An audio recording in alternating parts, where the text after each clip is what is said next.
Live from a buy here, pay here lot in Pueblo, you're listening to Downshift with your hosts, Ryan and Jason.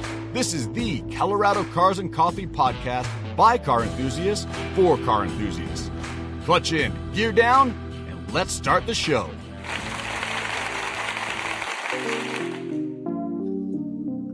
Fake applause are some of the best kind. Welcome, everyone. Episode 11 of the Downshift podcast. And you'll have to excuse me while I click a couple buttons. Technical stuff going on in the background. While we try to make sure we're connected to Facebook. It might be working. I hope it is. Hello, Ryan here. Once again, devoid of my wonderful co-host, Jason. Life has still got him in the ringer, but as soon as he is available, he'll be back and joining us. I hope that you're enjoying the festive overlay that we have. Merry Christmas, everyone. Happy holidays. We are here, and we're going to discuss a little bit about winter driving in Colorado. That is the meat of today's episode. Big topic. I run a Facebook group called Colorado Day Trips and Destinations. Small plug. A great group for people to seek and share knowledge about all things Colorado. And one of the biggest questions we get routinely from those from out of state, more often than not, is, what are the roads going to be like? Is it going to be scary for me driving to Breckenridge? I'm going from here to somewhere in the mountains. Do I need four-wheel drive? Should I rent a car? My car is only two-wheel drive, yada, yada. Tons of questions about road conditions. What do I need to be sure that I'm safe going through the mountains in the winter? And while our winter has been incredibly tame so far this year, if you did not know, we almost broke the record in full. We had the second latest snow in Denver, mind you, in Colorado, ever. I believe the record is December something in like 1924 or 1928. We just had the latest snow. It was very late November. And even our mountains aren't getting much. I've seen some pretty disheartening photos of ski resorts and the very small white ribbon of death that they have.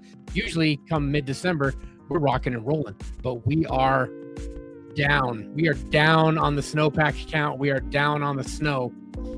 So driving in the mountains has been a little easier lately. However, eventually it is going to become a chore.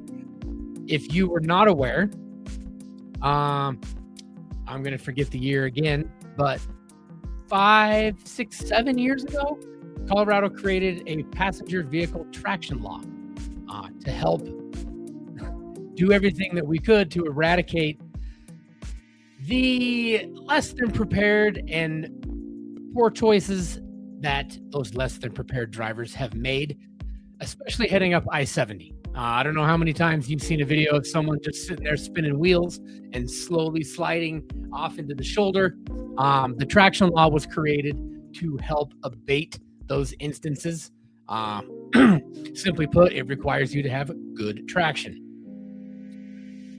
And a number of other things. And that is where I would like to focus. Our first piece of the podcast is on the passenger vehicle traction law, because there are a couple caveats to it, as well as some small bits and pieces that whenever someone seems to say something about the traction law, they miss. A lot of times it's, if you have four-wheel drive, you'll be fine. Well, that could be true, but if you've got practically bald tires, that four-wheel drive is going to do you nothing. If I've got winter tires, okay, but is the tread good? Do you have appropriate traction on those tires? I've got all seasons. We won't even get into the all-season discussion because some people swear by them for getting around in every and all season. Others really downplay their capability to get through the winter months. I personally actually drive on a set of all seasons on a Chevrolet Beretta. Surprise to those of you that know me. A front-wheel drive, two-wheel drive vehicle, and I get around just fine. But I've driven this car since 2004. I've lived in Colorado 41 years now and have been driving for something like 31 years. So, I know my way around things. I am a car guy. That might help a little bit. And my all-season tires get me around just fine. Now, if I was going to drive up I-70 over a mountain pass, go to Winter Park, Steamboat, Rabbit Ears, something crazy like that, I might think twice. And of course, I would jump into my better prepared vehicle, a 2001 4Runner, which I can put a set of Blizzak snow tires on, and then I'm ready for anything. Anyway, before I blab too much about my personal experiences, let's take a look at this passenger vehicle traction law. I think all I have to do is click that. There you go. The passenger vehicle traction and chain law, recently updated in fall of this year. Again, pretty simple. It cascades down these 4 points. You need to have at least one of these things to comply with the passenger vehicle traction law. Now, I've seen some people say things like, well, why don't they just check your tires before you go up I-70? Do you have any idea what kind of backup that would cause? Imagine, you ever driven through a DUI checkpoint? You know, it's a line of cars waiting to get through a certain point. That's not going to help. While it might, it would create a hell of a lot of backup for the traffic going in and out of I-70, coming out of the mountain, going up into the mountains. Therefore, hey, excuse us for relying on you to be a responsible adult and make sure that you have the appropriate gear, setup, vehicle, tires, etc. to make it through a trip up I-70 and through the Colorado mountains. Traction law put in place so that hopefully some people will be better prepared. There'll be less congestion, there'll be less accidents, and there'll be less delays. So it is pretty simple. You need to have one of these 4 things going on here. 1, an all-wheel drive vehicle or a 4-wheel drive vehicle with tires designated as mud and snow, which would have a little snowflake icon on them or an MS of some sort, and at least 3/16 inch tread depth. Now, read that again. Read it a few times until you get it all. Only all-wheel drive or 4-wheel drive isn't going to cut it. You need to have that plus a tire designated as mud and snow with 3/16 inch tread depth. So essentially, it's telling you all-wheel drive or 4-wheel drive vehicle with snow tires. With snow tires. So not just the all-wheel drive or 4-wheel drive is going to cut it. This is the misconception that I see all the time in the Facebook group I mentioned earlier. And frankly, just in general discussion, if I have 4-wheel drive, I'll be fine. Well, you might. You might. You just might. I have a 4-wheel drive vehicle, and frankly, it's not worth it for me to put snow tires on it because I live in the Denver area and I don't get any snow down here. The Colorado winters have become extremely tame in town, and they're becoming a little tame up in the mountains recently as well. I can get around without the snow tires just fine. And frankly, the need for them, again, is so seldom. We don't get a lot of snow down here. But you bet if I'm going up into the mountains, I'm going to think twice about maybe putting those on.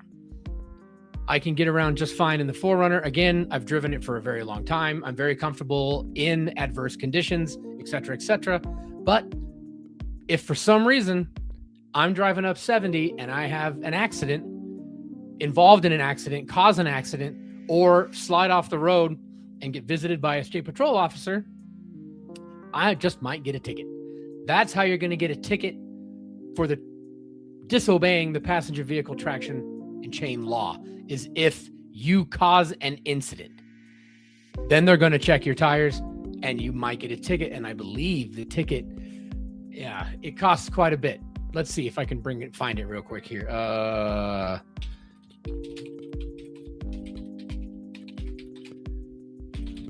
let's see. Oh boy.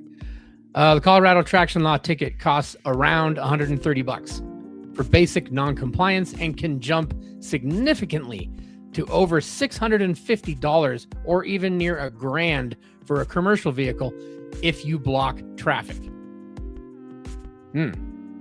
So it's going to be bad enough that you slide off the road, that you might have an accident, that you cause a delay. Then they're going to hit you with this big bill. So just be prepared, folks. Again, all-wheel drive or four-wheel drive with mud and snow designated tires and 3/16-inch tread depth. Or an all-wheel drive or four-wheel drive vehicle with full-on winter tires, the Mountain Snowflake Icon or M&S designated, and your 3/16-inch tread depth. If you can't tell, there's a pattern developing on the amount of tread that you need to have on said tires. I drove around in the 01 4Runner that I mentioned earlier. Right after I bought it, it had very bad tires on it. And I had to drive to work one day in adverse weather conditions. And let me tell you, it was not fun. I probably easily could have had an incident, but I did not, thankfully, because I played it very safe, knowing that I was on bad traction tires, low tread depth. So you can have the fanciest tires in the world, but if you don't have appropriate tread depth, they're not going to do much for you. So bear that in mind. So that was point 2, all-wheel drive vehicle, all-wheel drive or four-wheel drive vehicle with winter tires or the mud and snow, 3/16-inch tread depth. Man, I'm struggling on that one. Or point 3, an all-wheel drive or four-wheel drive vehicle with an all-weather rating tire by the manufacturer with, again, 3/16-inch tread depth. So yes, you can get around with all-weather tires as long as they're rated that way by the manufacturer. Or point 4, the end-all, chains. Chains or an approved alternative traction device. And we've seen them. You've probably seen them on your Instagram feed or TikTok or whatever, or even on Facebook. They're trying to sell you something. Might look like snake oil, but there's a few of them out there that actually work quite well. I've seen the ones that's like a couple strips of like spikes that you wrap around your tire. That's going to work. Or what is a very easy solution.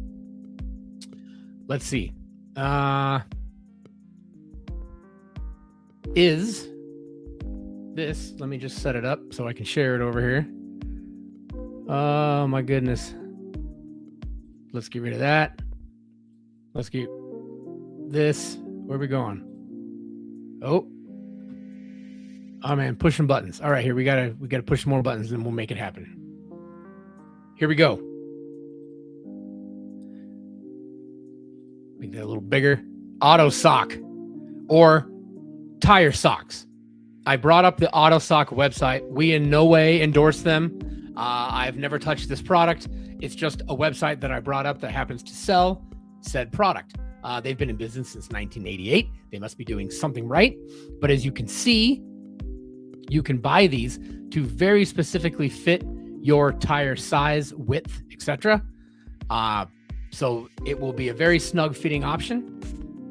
I gotta go over here to roll that down. There we go. And as you can see, it's a sock for your tire. It's a tire sock.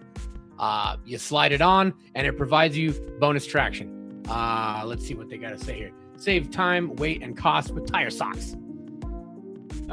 They are made of textile. I'm not quite sure what that is, but it gives you traction. How are we not? Oh, that's why. Made of textile. It is pulled over the driving wheels of cars, vans, buses, etc. to give extra grip, even forklifts, it says, when extra grip is needed in winterly conditions. That's a new word. Let's see. Snow socks are used by families, ambulances, firefighters, roadside assistance, public service, airports, and more, I'm sure. There you go. There's a fleet of the Audis making their way on the Auto Sock. Again, something that we don't endorse by any means. Let's see here. Look, and supposedly it's this easy. Install the Auto Sock or your tire sock on top half of the tire, pull it down, roll forward a little bit, pull the rest of it over the rest of the tire, make sure it's all secure, you're done. That's it. I've never put a set of chains on a tire in my life. I've never needed to, but I'm sure this is easier. You could do this on the side of the road, most anywhere. All you have to do is be able to get out safely, slide that over both your drive wheels, if not all four, why not? And roll forward a little bit to make sure you got it on there all the way. It's that easy. I don't know what auto socks cost. I don't know what your average tire sock costs. I would assume it's comparable to chains, if not less expensive, possibly more due to the materials and whatnot. I do not know. But this, as it said, is a space-saving, excellent way to always be prepared. This could live in the back area of your car, tucked under a seat at all given times, and it would be there when you need it. Let's see what else. Oh, I noticed this earlier. Ideal for sports cars. Don't worry. You can still drive your Lambo through the winter months if you want. Just throw the tire sock on there. You'll be fine. Let's see. I'm going to share this again because there was another point that I wanted to make. I am not in the way there. Let's see. The passenger vehicle chain law update. During severe winter storms, CDOT will implement the passenger vehicle chain law, which is, this is the passenger vehicle chain law. Again, even I almost gave you the wrong information. There are two separate things we're talking about here, folks. Two. The traction law and the passenger vehicle chain law. Two different things. The traction law, where I saw it somewhere at one point, the traction law is pretty much always in effect from somewhere in November through March, I believe. I'm going to look it up because I don't want to give you incorrect information. Traction law dates. Colorado's traction law is in effect annually from as early as September 1st to May 31st. And my terminology there, as early as, might be wrong. It is always in effect from September 1st to May 31st on the I-70 mountain corridor, Dot Cerro to Morrison, and other state highways when activated. Requiring two-wheel drive vehicles to carry chains, while four-wheel drive or all-wheel drive vehicles need specific winter tires, or mud or snow with 3/16 inch tread depth. And it's a quick another note about fines for non-compliance. Yes, so that is in effect for a large chunk of the winter months. Now, the passenger vehicle chain law. As it says, this is the final safety measure before the highway is closed.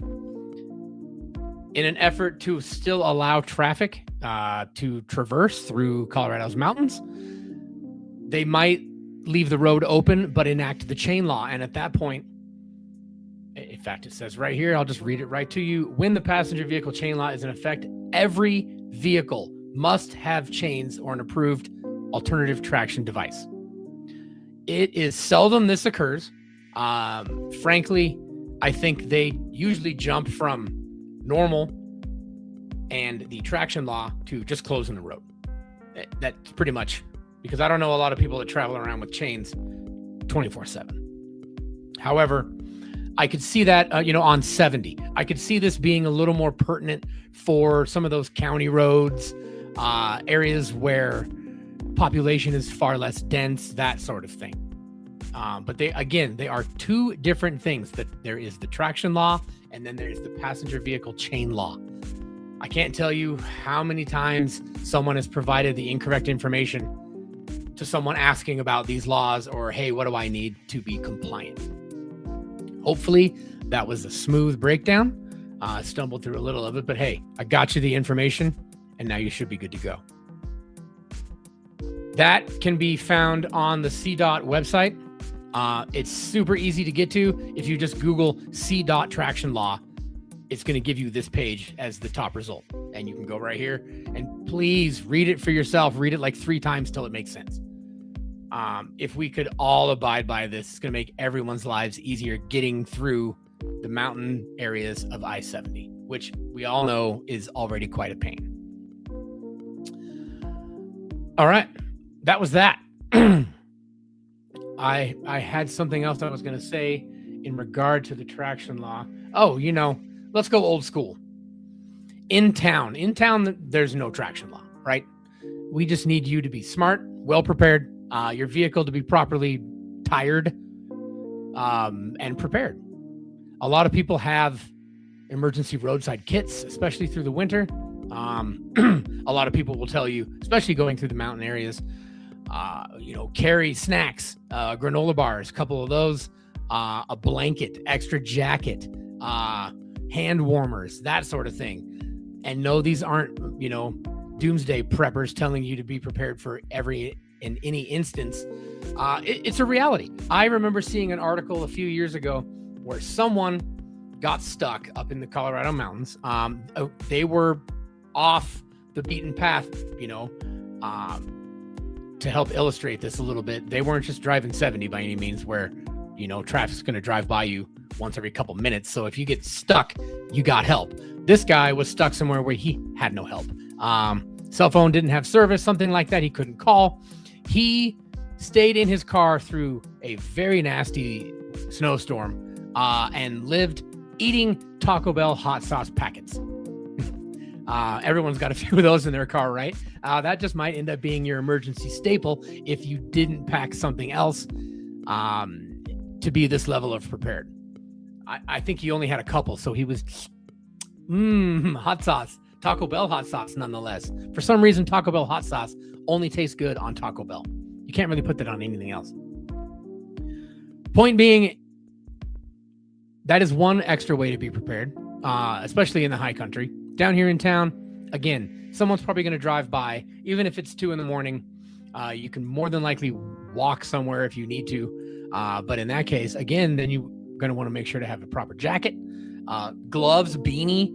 It might just behoove you to put those sort of things in the car and leave them there through the winter months.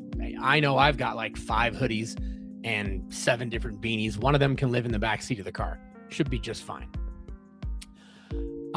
Thinking back to my younger years, I do recall watching a Mustang rear-wheel drive vehicle tried to climb a very small incline off of a main road into a King Soopers parking lot. Couldn't do it. Tires just spun. Trucks, small trucks, larger trucks, even these big old F-350s and whatnot.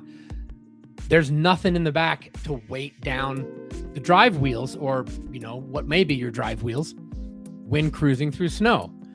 If you're driving around in town and you own a rear-wheel drive vehicle in Colorado and that's your only option, the good old sandbag trick, or throw something in the back, your mother-in-law, a bag of dirty laundry that's very big, something with some weight to it, toss it in the back. Sandbags work because 1, they're heavy, 2, they're kind of easy to toss around. I don't think you want to pile a bunch of bricks in the back of your car as weight, but the sandbag trick can help.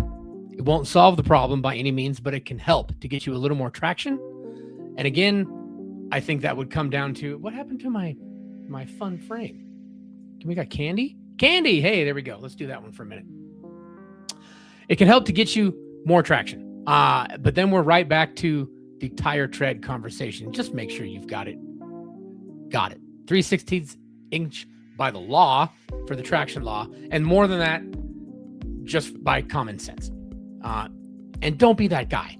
Please don't be that guy. What did I have? A friend of mine said they went to Discount to get something serviced. They needed a balanced rotation, something simple like that, not to have their winter tires swapped on or buy winter tires by any means. And he was told to go home and make an appointment, sadly, because they were completely booked that day, wall-to-wall cars, and it was all people coming in to either buy snow tires or have their winter tires swapped on. And yes, this was after the first snowstorm, which happens all too often here in the state. Everyone waits until the snow falls, and at that point it's too late. And then you're that guy that's going to sit at Discount for like 3 hours. I love Discount. They are fast, quality service, but when there's a billion people going in there to try to do the same thing you are, you're going to wait. So get it taken care of ahead of time. Be prepared. It's one of the simplest things you can do to not get stuck on the side of the road, slide into a ditch, cause an accident, or even worse.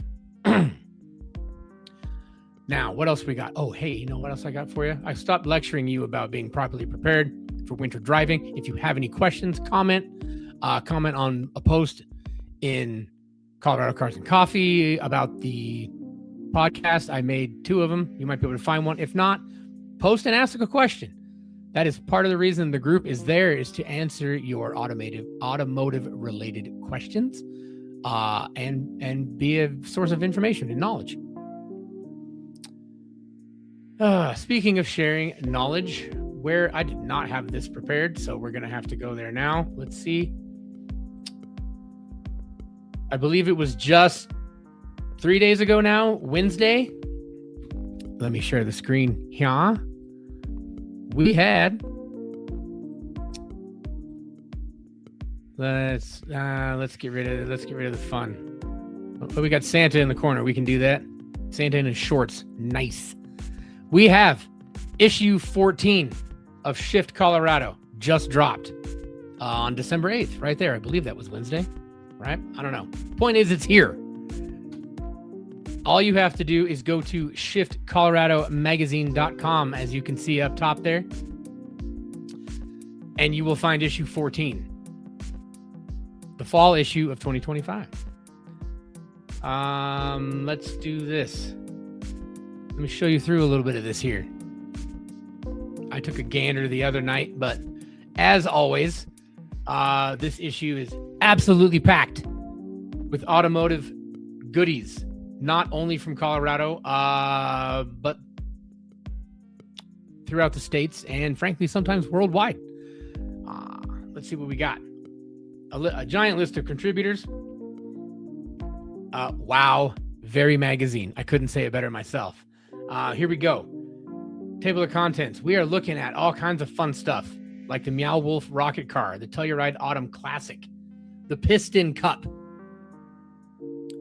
Evo owners, Evo 5 owners, 8 Evo 5 owners to be exact, and so much more. We've got events. Pikes Peak International Raceway's Magic of Lights. I have wanted to do that, but it's quite a far drive for me to go down to drive through some lights, but it looks amazing. 3 Toyota MR2s, the race against kids' cancer. Let's see what else we got. Oh,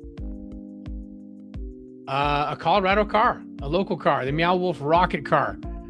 A Mach-E GT, the 2025 Toyota Crown Signia.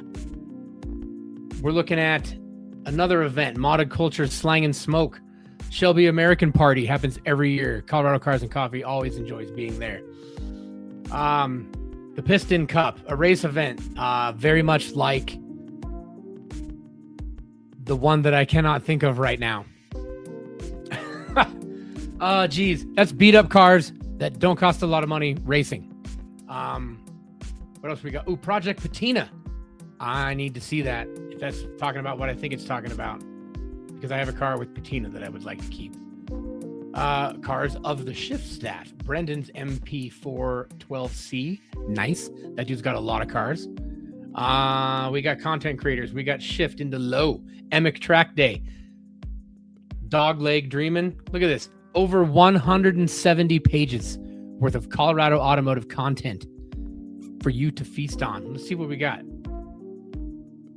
Pikes Peak International Raceway's Magic of Lights happens every year. If you're not aware, it is a very large track that you drive through. You drive through the light display. As you can see, that kid is absolutely amazed. What else we got? Oh, look, a monster truck. Bigfoot in lights. That's really cool. The Triple Threat. 3 V6 swapped MR2s. Oh, wow. That's a bit. couple pages on that. What we got, the Race Against Kids Cancer happens every year. The Morgan Adams Foundation is who benefits from that one. I believe we covered that on one of the other podcasts in brief nature. That event was in, it looks just like this too. The buttons you can't see in the bottom. There we go. It was in our summer events guide, which has essentially concluded because summer is over and any event in that guide has come and gone, but you can still check it out here on shiftcoloradomagazine.com. I'll click to that in a second, just so you can see what you can look forward to next year, as it will be produced again next year by yours truly with a lot of help. A 2016 Lexus GSF, an article on that. We got off the lot, or on the lot, off the cuff, a Ford GT. We got the Meow Wolf rocket car. Wow, how cool is that? I have seen that in person, and we did a whole piece on it. That's actually really cool. Wow, and I am digging the Meow Wolfness done to the magazine here. That's sharp. That's sharp. Porsche Colorado Springs, great friends of Colorado Cars and Coffee, and man, do they have always a beautiful collection of Porsches up there. One of these days, I'm going to need to make it to one of their meets. Have been up there and was on their podcast once, which was great. And there's the GT3 RS that I really want. What else we got in here? We have, oh man, so many Porsches. The 2025 Toyota Crown Signia. That looks like Steve. Hi, Steve. An article. If you're not aware, a lot of times the Shift Colorado staff gets press vehicles. They have driven more vehicles than I can count on my two hands before they were even available to the public. So, excuse me, taking a look at Shift Colorado magazine just might get you an insider's view of a vehicle that isn't even on the road yet. Yes, they trust us that much. We're always good to the cars, though. A second opinion on a car we have reviewed prior, seeing double Toyota Century owners, be a whole article on Toyota Centuries, which are actually really cool vehicles. I kind of want one of those too, but I'm worried about the cost of ownership because I already own multiple vehicles and I do not need to be sinking even more money into one of these. The Telluride Autumn Classic. I was invited to that one year by a gentleman and couldn't make it. That makes me very sad because he offered up free tickets and that is quite a bargain. Let's just put it that way. I would have loved to have been there. Article after article of quality automotive content in Shift Color. I'm not going to go too in depth. I'm going to leave it for you. The Shelby American Collection, though, I have been there. I have seen it. I tell you what, when you walk into the building with all of these GT40s and you just smell oil, you can smell oil. You can smell oil that you know has heritage, oil that raced, oil that was poured into cars by hands of professionals from back in the day. That smell. Sometimes you go, oh, God, what's the smell? No, you walk in here and it's like someone's burning one of those cheesy candles. It smells like oil, but it's a smell that you can never duplicate. You need to go and see this for yourself. You will be put back. And of course, there's enough GT40s here to choke a goat, which is always nice. Yet another event, drifting, racing, and whatnot going down at PPIR. And if we can skim through here for freaking ever, page after page after page after page, racing events, automotive reviews, highlights of Shift Colorado magazine staff vehicles, local owners in Colorado and their vehicles, rallies, racing events, meets, shows, all of it in here. Again, shiftcoloradomagazine.com. I'm going to see if I back up. Where does it take me? Okay, good. And then let me see. Oh, right here, the summer events guide. It has come and gone. But let's see what we got. A couple snippets worth of events that are in the guide. We're going back a bit here. Let's go back to the front. See what we got. Let's see. Yeah, same thing. You can grab PDF for your mobile or desktop. And here we can do a quick flip. It's very similar to Shift Colorado Magazine in layout, but this covers events. That's it. It was over 66 pages of events this year. Hopefully we'll be making it a little larger, possibly a little more in depth, but we cover things like Cars and Coffee meets, the Race Against Kids Cancer. It's not only shows, but it's also cruises, racing events, fundraisers, most anything you can think of that we can find and shove into this publication is going to be in here for you. If you know of some events, you would like your event to be in our summer events guide, or you know of something cool you would like covered, please let us know. And you can do that at newsletter@coloradocarsandcoffee.com. If you have anything that you would like for us to speak about on the podcast, you can send it to that same email. We may have a podcast specific email. Frankly, I can't remember. I don't believe anyone has ever sent anything to it yet. If it does exist, just use the newsletter one. Newsletter@coloradocarsandcoffee.com to communicate with myself, the entire newsletter staff, Jason, who once again is not with us, but will be returning shortly. What happened to my fun? How about some lights? Oh, that's not lights. Gingerbread Man? Why not? I don't know what happened. Oh, here, you know what?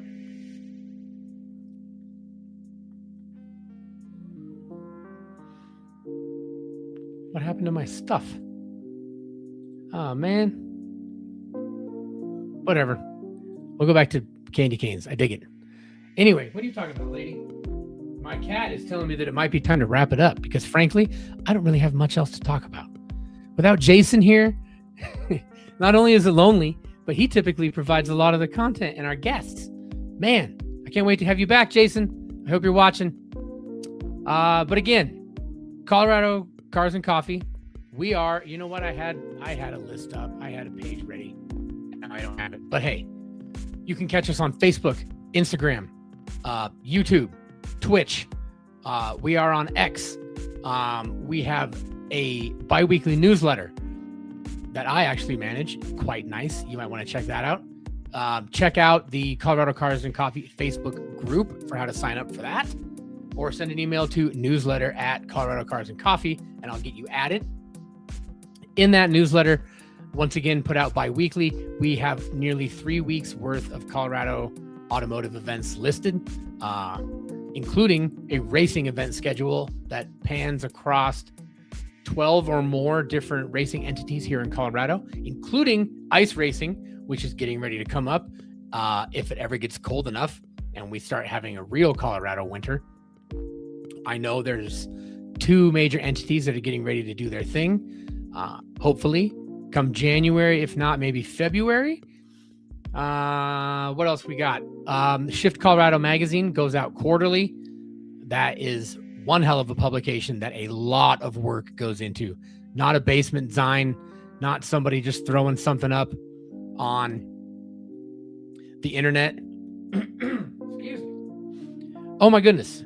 We've got a comment. When is your next live show? That's a good question. I was getting to that.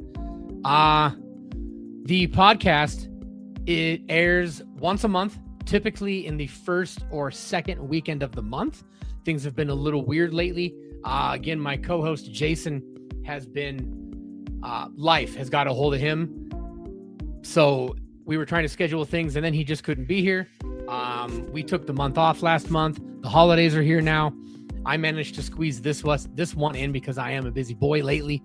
But very typically always on a Saturday. Well, mostly Saturdays. We might do Sunday if we need to. First or second weekend of the month. And as we like to say, live at 5. If you would like to review any of our past episodes, we can do that. Let me share once again. We can, you can, however you would like me to phrase that. Let's get rid of the fun, put Santa in the corner again. So let's get rid of it. There we go. How about no? There. You can go to Colorado Cars and Coffee's YouTube channel, which is as easy as going to youtube.com/c/Colorado Cars and Coffee, or just Google Colorado Cars and Coffee YouTube. You'll come right here. Take note that it's going to put you on our homepage where you can see this because we're actually live doing it. However, it's going to take you to all of our YouTube videos. At first, you need to come here to where it says live. Click that, and you will be looking at all of the podcasts. Oh, look at my gorgeous face all by my lonesome without Jason for these past couple months. You can come here and watch all of our prior episodes. We've got quite a few. I mean, I guess we have 10 considering this is episode 11, but then you can go into the deep archives and look at things like Terry and Steve and others just talking nonsense for a little while about cars. Always a good time. Well, I guess that's that. I kept it under an hour. I filled a little more time than I thought I was going to. Again, if you have anything you would like for us to discuss, or if you have any questions, if you would like us to feature something, we're always looking for guests. If you would like to be on the podcast and discuss something automotive related in Colorado, or even just tell some cool stories, tell us about your first car, tell us about the car that you want to get and why, tell us about something car. As you can see, there's plenty of room for guests. My cat only takes up so much room, and then it's just myself when I'm not with Jason. And we're always looking for someone to speak to help share more about the Colorado automotive scene. And with that, I think I'm going to bid you adieu. Merry Christmas. Happy holidays, everyone. Man, this is the first time I get to use this joke. I will see you next year.